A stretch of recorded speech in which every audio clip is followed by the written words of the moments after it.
வரும் சட்டமன்ற தேர்தலில் திமுக 50 தொகுதிகளில் தோல்வியடைய தமிழக ஆசிரியர்கள் காரணமாக இருப்பார்கள் என்று தமிழக ஆசிரியர் கூட்டணி அகில இந்திய பொதுச் செயலாளர் அண்ணாமலை தெரிவித்தார். திருப்பூர் மாவட்டம் மடத்துக்குளத்தில் தமிழக ஆசிரியர் கூட்டணி சார்பில் பணி நிறைவு பெற்ற ஆசிரியர்களுக்கான பாராட்டு விழா நடைபெற்றது.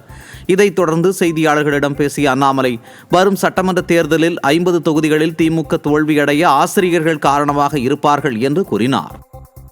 1.5 கோடி வாக்காளர்களை மையப்படுத்திய ஆசிரியர்கள், அரசு ஊழியர்கள், பணியாளர்கள், ஓய்வூதியர்கள், தொழிற்சங்கத்தைச் சேர்ந்தவர்கள், தொகுப்பூதியத்தைச் சேர்ந்தவர்கள் எல்லோரும் குடும்ப வாக்காளர்கள். ஒரு தொகுதிக்கு நிச்சயமாக 5000 முதல் 10,000 வாக்குகளை நிர்ணயிப்பவர்களாக இருக்கிறார்கள்.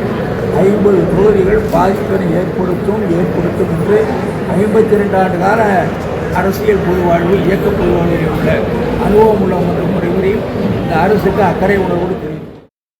கன்னியாகுமரியின் குற்றாலம் என அழைக்கப்படும் திருப்பரப்பு அருவியில் ஞாயிற்றுக்கிழமை விடுமுறை தினம் என்பதால் சுற்றுலா பயணிகள் குவிந்தனர். உள்ளூர் சுற்றுலா பயணிகள் மட்டுமின்றி கேரளா உள்ளிட்ட பல பகுதிகளைச் சேர்ந்த சுற்றுலா பயணிகள் கூட்டமாக அருவியில் குளித்தனர். சுற்றுலா பயணிகளின் வருகையால் வியாபாரம் களை கட்டியது.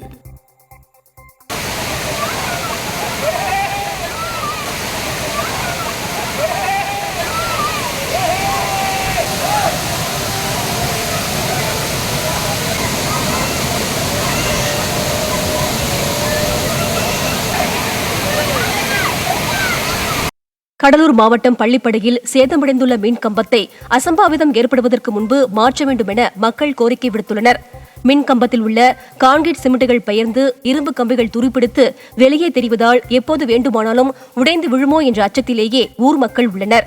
இதுகுறித்து மின் வாரிய அலுவலகத்திற்கு பலமுறை புகார் அளித்தும் அதிகாரிகள் எந்தவித நடவடிக்கையும் எடுக்காமல் அலட்சியம் காட்டி வருவதாக பொதுமக்கள் குற்றம் சாட்டியுள்ளனர். காஞ்சிபுரம் மற்றும் அதன் சுற்றுவட்டார பகுதிகளில் அரை மணி நேரத்திற்கும் மேல் மழை வெளுத்து வாங்கியது. ஒலிமுகமதுபேட்டை பேருந்து நிலையம், மாவட்ட ஆட்சியர் வளாகம் உள்ளிட்ட பல்வேறு இடங்களிலும் சுமார் அரை மணி நேரத்திற்கும் மேலாக கனமழை பெய்ததால் பல இடங்களில் மின் இணைப்புகள் துண்டிக்கப்பட்டது. சாலைகளில் எதிரே வரும் வாகனங்கள் சரியாக தெரியாததால் வாகன ஓட்டுநர்கள் முகப்பு விளக்குகளை ஒளிரவிட்டபடி சிரமத்துடன் பயணித்தனர். 3 நாட்கள் தொடர் விடுமுறை முடிந்த நிலையில் சொந்த ஊர் திரும்ப நெல்லை ரயில் நிலையத்தில் பயணிகள் குவிந்ததால் நெரிசல் ஏற்பட்டது. சுதந்திர தினத்தை ஒட்டி 3 நாட்கள் தொடர் விடுமுறை முடிந்து சென்னை உள்ளிட்ட வட மாவட்டங்களை நோக்கி மக்கள் படையெடுத்து வருகின்றனர். நெல்லை சந்திப்பு ரயில் நிலையத்தில் அந்தியோதயா விரைவு ரயிலில் மக்கள் முண்டியெடுத்து ஏறியதால் அங்கு பரபரப்பு ஏற்பட்டது. பொதுமக்கள் சிரமமின்றி பயணிக்க திறனற்ற ஸ்டாலின் அரசின் போக்குவரத்து துறை கூடுதலாக பேருந்துகளை இயக்கவில்லை என குற்றம் சாட்டினர். புதுக்கோட்டை மாவட்டம் பொன்னமராவதி அருகே பேருந்தை வழித்தடம் மாற்றி இயக்குவதாக பொதுமக்கள் குற்றம் சாட்டியுள்ளனர். பொன்னமராவதி பேருந்து நிலையத்திலிருந்து இடையாத்தூர் வழியாக புதுக்கோட்டைக்கு செல்லும் பேருந்தும், இடையாத்தூர் திருச்சிக்கு இயக்கப்பட்ட பேருந்தும் தற்போது இடையாத்தூர் வழியாக இயக்கப்படுவதில்லை என அப்பகுதி மக்கள் குற்றம் சாட்டினர். இதனால் தங்கள் பகுதி மக்கள் பேருந்து கிடைக்காமல் அவதி அடைவதாகவும் வேதனை தெரிவித்தனர். எனவே திறனற்ற திமுக அரசு இந்த இரு பேருந்துகளையும் முறையாக இயக்க நடவடிக்கை எடுக்க வேண்டும் என பொதுமக்கள் வலியுறுத்தியுள்ளனர்.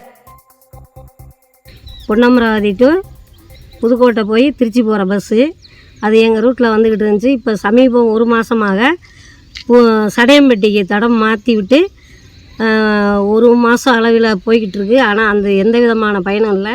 ஒரு டிக்கெட் கூட ஏறலை அப்படின்னு சொல்லி டிரைவர் கண்டக்டர் வருத்தப்படுறாங்க. அதுக்காக என்ன பண்ணுறேன், அந்த தடத்தை மாற்றி எங்களுக்கு ஏற்கனவே எப்படி போய் வந்துச்சோ அது மாதிரி அந்த பஸ்ஸை இயக்கணும்.